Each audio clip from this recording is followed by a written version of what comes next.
for my message today. The title of my talk is Liberty. Duh, okay? Kind of, sort of, maybe might have to do with the 4th of July. So, yeah. We had another birth this week, a birthday. It was the anniversary or birthday of our country getting born into independence. And what an amazing thing that is and was and continues to be. Now I know that it's even kind of fashionable sometimes to sort of talk about what we don't like. And to look at our country and go, well, gee, I don't really like the way that the 2012 election is showing up. I don't like the medical care that I have / don't have / could be different. I don't like the way the taxes seem to go up all the time, and yada, yada, yada. Well, I don't like those things either, okay? But the truth of the matter is, we live in a place that is beyond amazing when we look at it through the lens of sometimes other situations. When the name Centers for Spiritual Living was chosen by our parent organization, which you know, those of you who have been here for a while, you know that's a relatively new term. It just kind of came into vogue about 4 or 5 years ago. And back in February, we just became one thing, just one, now called Centers for Spiritual Living. But that title was picked. The name Centers was used rather than church for a very significant reason. And that reason is because in many countries today, you can't legally use the word church. Church is dictated by the government. And so for that reason alone, we live in an amazing, joyous, free situation. Did you ever stop to think what happened to those 56 people who signed the Declaration of Independence? It wasn't all pretty. I have some statistics. I'll read them. Let's see here. There were 56 of them. 5 of them were captured by the British. They were condemned as traitors and tortured until they died. 12 had their homes ransacked and burned. And that's everything, guys. You know, that's all of it. Your food, you know, your livestock, your barn, your cat, your dog, your clothes, everything. Gone. On purpose. 2 lost their sons serving in the Revolutionary Army. And another 2 had sons who were captured in that army. 9 of those 56 fought and died from hardships or from wounds that were inflicted in that war. When they signed it all. They said it doesn't matter. They said we don't care if we live or die. Because if we die, we will die standing clear and true for what we believe is an inalienable human right, many of them actually. One of those is the right to come and stand here and be here and share with like-minded people and to go home and go get in our beds at night. And we might throw the deadbolt on the way up the stairs or something, okay? I think most of us do lock our doors these days. But to realize that even with all the rather bizarre behaviors on the parts of government and those in authority, we still live in a very safe and very sacred place. That is amazing. That is a huge, huge freedom. One that, you know, I can't imagine not having. I can't imagine what it would be like to be a little child growing up in a country like Bosnia, you know?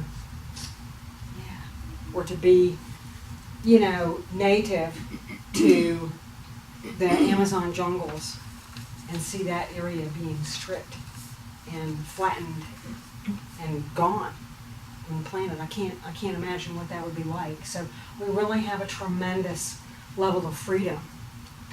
You know that I love holidays, okay? You know that I love them. So we had a little celebration here. This was really cool too. I have to tell all of you that I really wasn't sure how our little party Wednesday would go here. We had about 15 people here. We had a wonderful spread of food, did we not? We got a grill. Marty loaned us a grill, and David came and cooked, and Mike helped, and people came and worked. Jean and Marcia came and other folks came. We really had a delightful time here. Ann and Anthony came. It was lots of fun. Yeah, Kathy came. So we'll do it again, and we'll do it bigger. Yeah, so it'll be more fun next time. But you know, in that whole thing, in that birth, that story of the birth of our country and the experiences of freedom that we have, there are so many principles of what this movement, this teaching, this science of mind thing is about. It's really pretty awesome. Now, if you go back in time and you study history, and I know most of us got some of this when we were in grammar school, you recognize that this whole thing of people saying we don't want to live under the rule of the dictates of a government that says we have to believe in a certain religion or speak, you know, or pay homage to a certain God. We don't want to be like that. The whole thing that birthed our country was, prior to that, an experience of extreme unrest. People didn't like what they were living in, and they were so not liking it that they were willing to say, I will risk everything to get on a boat and sail across an ocean. Those dinging boats, you guys, they ain't no way this chick here I would be living in religious persecution for a long time before I would get on one of them little boats with nothing. The Mayflower was only like 100 feet long, you know. I tried to figure that, I think this is 40 feet, so, you know, twice this, and I don't know how many hundreds of people, a lot of them. I didn't look that far. But, you know, it's pretty impressive. When we look at the birth of our country, we see that unrest. We see that I'm not happy here. I want this thing to change. My life is not what I want it to be. And that willingness to step out of that container, that restriction, into something that was totally new, totally unknown, and probably had to be really scary. I can't imagine, you know, I'm a mom, I've got 2 kids, many of you have children and families or grandchildren or parents. What would it be like to take those people you loved and get on a boat and know and look back over your shoulder and go, it ain't never going to be the same, baby. It ain't never going to be the same. I don't know what it's going to be, and it ain't never going to be the same. You know, phenomenal. You have to be willing to let go. But that whole thing, that belief that they carried across the ocean, that there was something different, that there was something better for them, you know where that came from, don't you? That came out of the mind of God. Anytime we are unhappy with their lot, we are at discomfort, we are beginning to say, this does not work for me anymore, might have once upon a time, but I can't do it today. That unrest, that no way, can't stay anymore. That's God talking to you. That word, desire, I love words, they're amazing. It means of the Father. It means of the depths of who you are. So that thing when you can't take it one more minute, you know, last year I did something I thought I would never, in a state of integrity, do. I walked out of a job I had. I just could not be there another 30 seconds. And on my way out, I did some real interesting stuff on the phone with somebody who was supposedly in authority. And I thought, well, you burnt that bridge, baby. Okay? And you know, it took me 3 weeks to go, that was so in integrity. Because what I did was I took care of me. I stood up for what I needed to do. I lived my truth. That's what the forefounders of our country did. They said, we don't care anymore what it takes. We're willing to do our part and see what we can make happen. Isn't that phenomenal? Wow. Yeah. Don't you just want to send a big, you know, gob of love out there into the universe and let, because they're still here. You know, they get it. They show up probably on the 4th every year and go, yeah, watch all those people down there in America celebrating what we started all those years ago. It's amazing. So the word liberty is an interesting word. It comes, I got a couple of definitions. Let me get them in front of me so I don't mess them up here. I love dictionary.com. I'm not sure what people did before the internet, but I don't really want to know, okay? Because I love it. Dictionary.com tells us that the word liberty, at least in part, means the right of doing, thinking, speaking according to choice. According to choice. Isn't that phenomenal? And doesn't that express the sum total, really, of science of mind in very few words? That we get it, that we are always at choice, that we get it, that by our thinking, by our believing, by our knowing, we bring things into our world.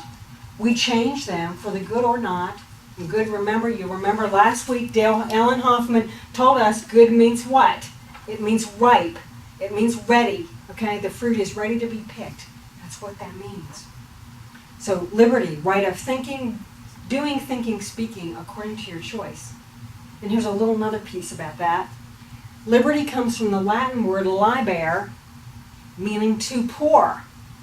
That stems, are you sitting down? I love this. You know I love this. That stems from the freedom we feel when we get drunk. Okay? Drunk. And so think about that. If you're living in liberty, you're living in the flow of dynamic life as it moves in, as, and through you. Now, I know all of you, well, I'm sure probably most of you, maybe Jenny's little boy, we could say he probably hasn't been there yet, but I know most of us have had a few drinks. Some of us have had a few too many. Or we've had something, even if you've gone to the hospital and said, well, I got to cut this open and we're going to give you some nice pills before we take you down the hall and then knock it completely out. How did you feel once that stuff kicked in? Whee! Okay? It didn't matter. They're like, we're going to take your heart out and put in the heart of a, cricket. Okay, fine. That's really, I love you, Whatever you want to do is good, right? Remember that. That's what a wonderful, free-flowing state of love that is. Well, that's what liberty is. That's what it means at the very core of it. We like to take words and kind of mess with them here, don't we, in the English language? That's why the whole Aramaic thing and the whole metaphysical interpretation of the Bible that Dale brought us last week is so rich for me, because it really takes words back to the root, back to what they really mean. So when you're living in liberty, you're living as if everything is something you would say yes to, aren't you? Ernest Holmes, the founder of Science of Mind, had some words about liberty. I'm not going to read all of this. It's about 4 pages long, and I don't want you to fall asleep on me. Ernest is wonderful, but he can be really wordy. This is a little piece of it, though, and it comes from his July 4th, 1937 talk that he delivered at the Wiltern Theater. That's 75 years ago, this past week. He tells us, the great demand in the world today is for a sense of security, freedom, and liberty. But we must be very certain that we do not swap one image of bondage for another. I have read a large part of the religious and philosophic history of the world, and I have noticed that almost invariably, when the world traded one kind of religion for another, it did not get a good deal. The Pilgrim Fathers who came to the shores of New England came to worship God in their own way. Once they got here, everybody in the colony worshiped God in the way that the strongest minded members of that colony decided was the way to worship God. That was not freedom. Even in our newer religions of the last 75 or 100 years, so that would be 150 to 250 years ago, very frequently we meet people who say they have now found the truth. Then, unfortunately, a large majority of them disclose that they merely have found an idea they liked and called it the truth because they were egotistical, self-conscious, self-righteous people with an attitude of condemnation toward others. That is not the truth either. In studying one system of thought after another that has transpired in the last 7,000 years of human history, I have noted how extremely difficult it is for the human mind to conceive liberty without license, without egotism, and we can only give birth to freedom when we have conceived liberty. Now, what is he saying there? What is he saying there? He's saying that we do just like our forefathers did. We get in a situation, and over a period of time, it becomes very constrictual, doesn't it? Very constricted, very, maybe even conflictual. Remember, and I know some of you can, you might not be old enough, all of you, but remember on TV about 50 years ago, the show Get Smart? I can't figure out, I don't remember the names of either of those actors. I thought she was phenomenal. I wanted to look just like her and be just like her when I grew up. But they were always doing this scene where they would get in an elevator and then the walls of the elevator would begin to close. Remember that? Remember that old thing from TV? How things would shut down and you would think, oh God, the hero or the heroine, they're over. They're cooked. And somehow, you never know, at the last minute, right before they get squished to death, they get out. Well, that's kind of what we do, is we see something, we create our world, and we get in here, and over time, it just doesn't keep working, does it? Okay? It begins to get tighter and less comfortable and less of a liberty. There's less flow, right? And so we look outside of ourselves, we go, oh, that, right there, that would be much better. And so we make our way over here, okay? But what have we done, guys? We have defined a different experience of liberty, and we have defined it, and by defining it, what do we do? We begin to collapse it, don't we? We begin to say, this is not working. I have seen, I don't know about you all, but I have seen this in my life with jobs. I have seen this in my life with relationships. You know, something works for a while, and then it doesn't work, and I shift it. I'm a powerful manifester. I got that. I know how to do that stuff. Okay? It's cool. It's amazing. Most of the time I know how to do that. When I don't, I go find somebody who can help me. Okay? That's cool. We call them practitioners here. But things will begin to kind of coalesce again. And after a while I'm like, this ain't working anymore. Okay? Now I got to change this. Well, how do we get past that? How do we live from a place that is going to stay the essence of liberty, going to stay that place of moving forth? Well, we can use spiritual practice. It's pretty interesting how we do that. Before we get into that, let me say a few more things that Ernest shared with us. Again, this comes from his speech on the 4th of July.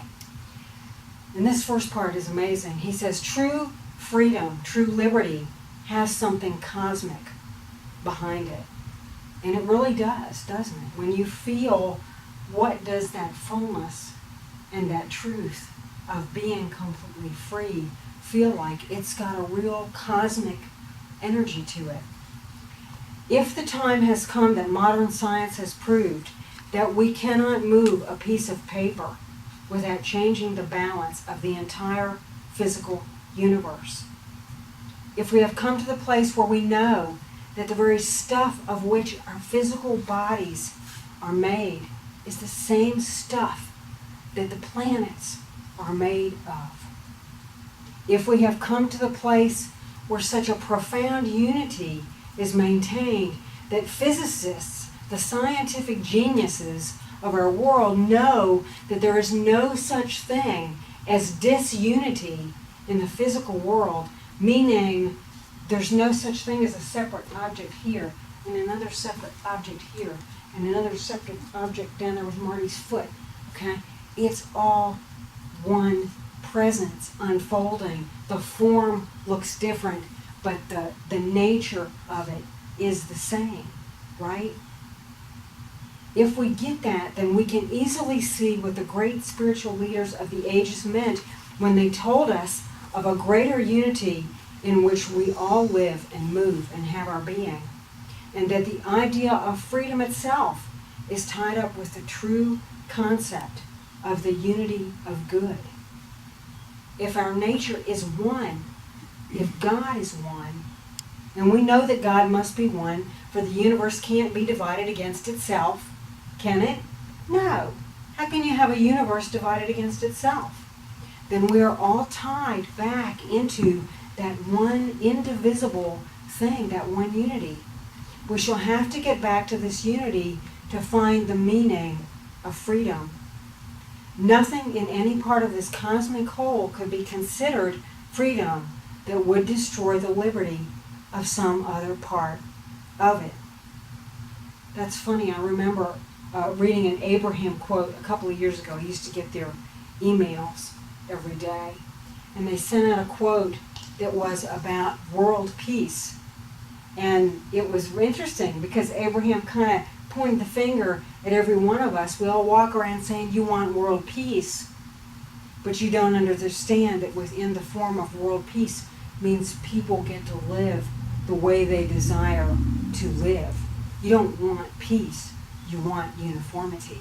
And boy, did that kick my butt for a little while. I was like, oh my God, that's really kind of true, isn't it? Yeah, it's amazing. So Ernest goes on to tell us, as Jesus pointed out 2,000 years ago, a kingdom, that would be a kingdom divided against itself. The kingdom of God is one kingdom. So we know that true liberty must come from true unity, from true oneness. So how do we live this stuff, guys? It's not easy, you know?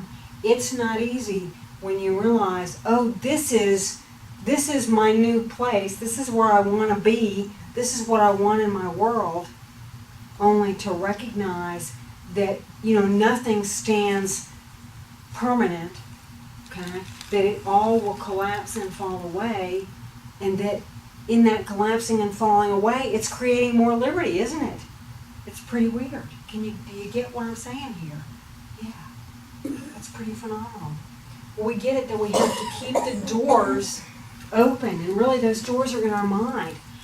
What the predominant thing with liberty is that it's in the mind. And if we perceive ourselves as being in a place of liberty, as being in a place of the flow all of the time, then we will be, won't we? Yeah. Somebody that I think demonstrated a way of practicing mental liberty very well was Viktor Frankl. And you will remember that he was the Austrian psychiatrist who was captured during the Holocaust. He survived 4 different concentration camps. He lost his whole family, and the way he survived was really a fluke. They were at Auschwitz, and they were making 2 lines, and one line was going to get gassed, okay, and the other line was going to be saved. And he was in the line to get gassed, and behind their back, he got in the other line. He didn't even know what line that one was or what line he was going to. He just went. He just got it on an intuitive level, and he moved, and he survived. And he did amazing things. I mean, you can look on the internet and find, the internet, and find out all about him.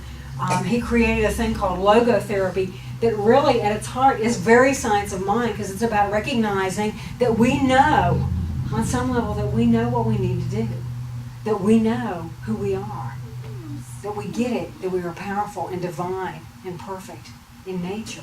Yeah, that's cool. He did a lot of cool stuff.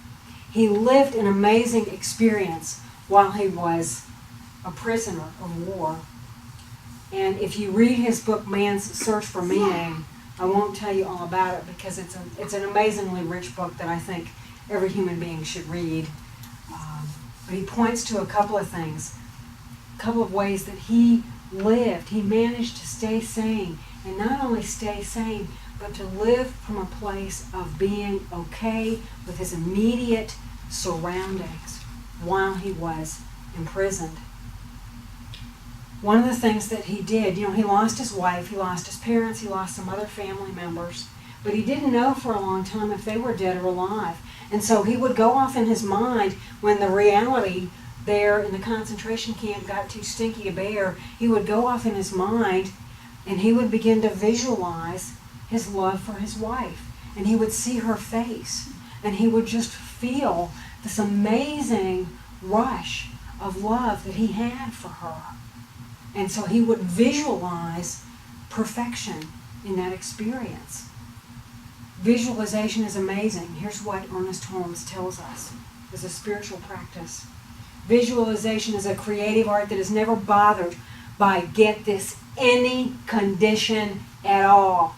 Doesn't matter what's going on outside of this perception in my visual world. Okay? Visualization isn't bothered by this at all because it is absolute. It is backed by an immutable law. It's a law you can't get away from. When you sit and visualize the world you want to see, you put the rubber on the road of making your world be the way you desire it to be. It's powerful beyond words. We just finished, oh my God, what was his name? The book we just did. Napoleon Hill, thank you. Think and Grow Rich. And he talks about visualization in there and how powerful it is. Spend 5 minutes a day. Figure out what you want and spend 5 minutes seeing that. Close your eyes. Shut this out. It's much easier to do it if you're not looking at something outside of you that might not be the way you want it to be. Okay? Go within and see the truth. And the truth will set you free. It will show up in your worlds. And it may show up faster than you can, by God, say a few swear words at, okay?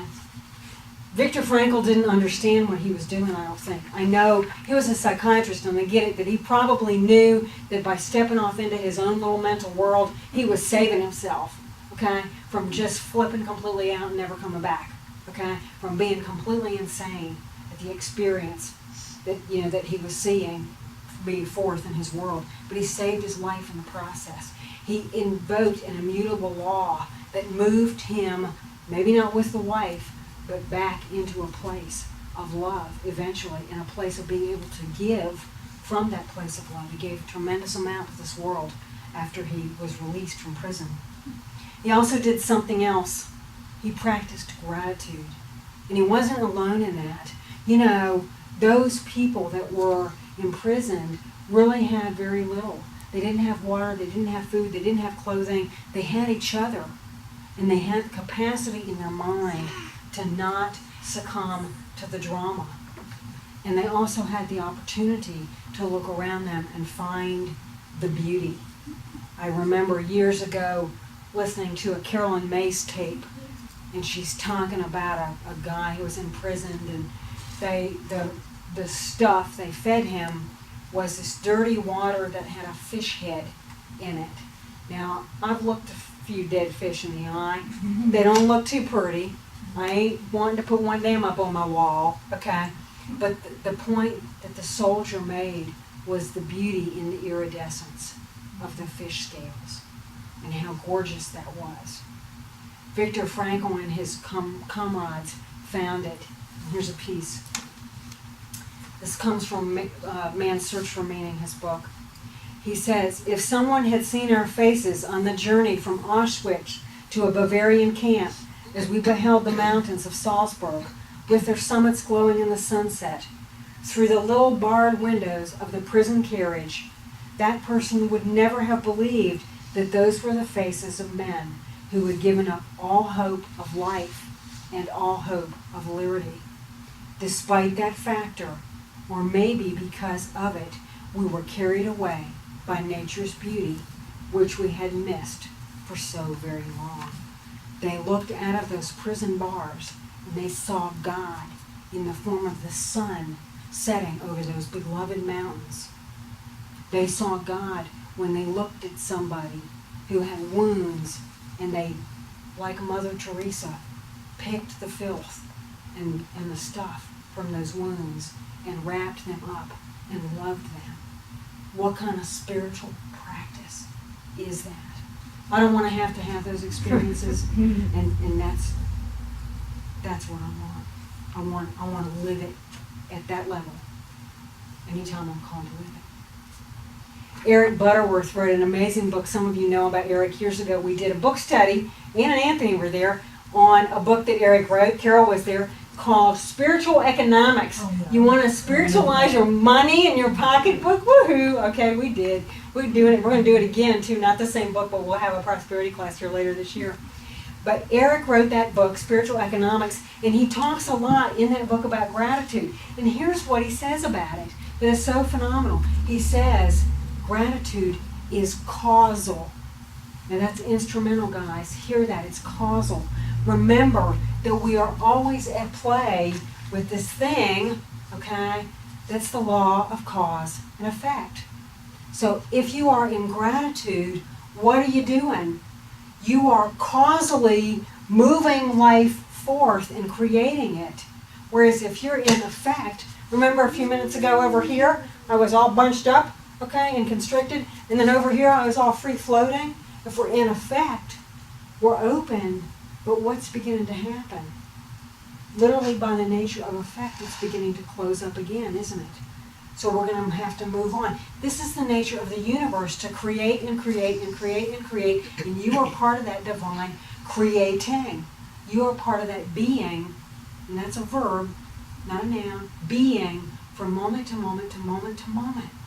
Yeah, it's pretty phenomenal. So our job is, in practicing liberty, is to be causal. Our job, as we said a couple of weeks ago, is to just say yes. Okay, so I walk out in the parking lot and I look at my car and there's a flat tire and I say, oh, yes, instead of, oh, blankety blank. I won't say that now, since we have a young person in the room. But you can fill in the 4-letter words that I would use, okay? And you know that I am quite adept at using those words. Yes, in fact, I sometimes like to, but I'll behave, We remain causal, okay? When we go to the doctor and the doctor says blah, blah, blah, we go, oh, yes. It doesn't mean you have to go along with everything they say. And you can recognize, oh, okay, this is something that is speaking to me. My body is talking to me in a way that it obviously needs my attention. How can I love it some more? How can I support it some more? How can I say yes to it some more? There's the amazing story, and I can never remember where this came from. It's about the gal who I believe was a chiropractor over in England, and she developed an ovarian tumor. She wanted to have children. In fact, she wanted kids so bad that she got out of the marriage she was in, because the guy she was married to said, I ain't having any kids ever. She's, well, fine, forget you. The kid's more important. She got out of the marriage and then couldn't have any children. She was having these raging headaches, and they said the only thing that would ever cause this condition to actually be here is these ovarian tumors. And she went, really? How wild that I would create something that was exactly in conflict with what I say I really want. And the situation did not resolve until one day she woke up and she said, I've had enough and spent enough time. I've had enough fighting you. Whatever you are, tumor, you are welcome here. I say yes to you. I say love to you. I get it that you are the divine showing up. You got an ugly face, but you're the divine showing up in my world to tell me and lead me and support me in opening on a greater level. That's how we live liberty. That's how we live freedom. We get away from the drama of, oh, my poor little me life ain't working out the way I want it to. I'm doing my tax stuff. Oh my God, you should hear it. I'm at one end of the room. Mike is over there. He's reading his book. He's getting better, okay? He's like, I'll be over there wailing and snotting and cursing and, it's just a real show, okay? Much more than this, okay? And so I'm over there throwing fits and freaking out and going, I don't know how I did this last year, and I can't pay taxes on that income, and yada, yada, yada. And he's over there going, reading the book, okay? That's all he does, because he's got it that if he comes into the drama, it gets worse, not better. We know that works inside of us, too. If we comp into the drama, what do? Blah! Even more. So quit going blah. Or you don't have to quit going blah, but, quit fanning the fire of the blah, okay? Live from a place of yes. Live from a place of okay. Live from a place of liberty, which is allowing that form to simply flow through you. And it will. And guess what? It says it in the Bible. It came to pass. Okay? So whatever it is, if you don't like its face, or its nature, or the experience you're having, love it, and it will go away. You don't need it anymore. So I love you. Yes. Please stick around. We will have a little program in just a little while on what is science of mind. That's my talk for today. Thank you.